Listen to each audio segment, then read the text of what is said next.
এখন আমাকে বাঁচার রাস্তা দেখিয়ে দিন স্যার।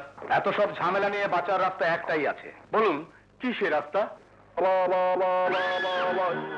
চিরনিদ্রা। মানে খুব সহজ এবং খুব সোজা। জাফর সাহেব, জাফর সাহেব, কি আপনি কি করলেন? একজন বিশ্বস্ত বন্ধুকে শেষ করে দিলাম। কারণ এই বিশ্বস্ত বন্ধু বেঁচে থাকলেই প্রবলেম। ওর ছেলে ইন্সপেক্টর রনি সব জেনে গেছে, সব। শফি ইমানদারের রক্ত এই পৃথিবীতে বেঁচে থেকে আমার প্রবলেম করবে তা তো হতে পারে না। শম্পা, শম্পা, তুই তুই কথা বলতে পারিস মা? চল মা। দুলাভাই, দুলাভাই, শম্পাকে নিয়ে আপনি কোথায় যাচ্ছেন? চকরিয়া। চকরিয়া?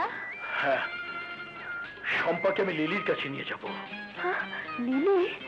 হ্যাঁ, তোমার বড় বোন, যাকে তোমরা মৃত বলে জানো, সে বেঁচে আছে। আর শম্পার দায়িত্ব আমি তাকিয়ে দেব। লিলি আবার বেঁচে আছে? হ্যাঁ, ডাক্তার লিলি চৌধুরী সবার অজান্তেই নিজেকে আত্মগোপন করে বেঁচে আছে চকরিয়া খ্রিস্টান মেমোরিয়াল হাসপাতালের ডাক্তার হয়ে। চল মামনি। কিন্তু দুলাভাই, এখন চারিদিকে শত্রু, একটু আগেও না। কোনো ভয় নেই, সত্যকেও কখনো হত্যা করা যায় না, কথাটা মনে রেখো। আসি, আয়।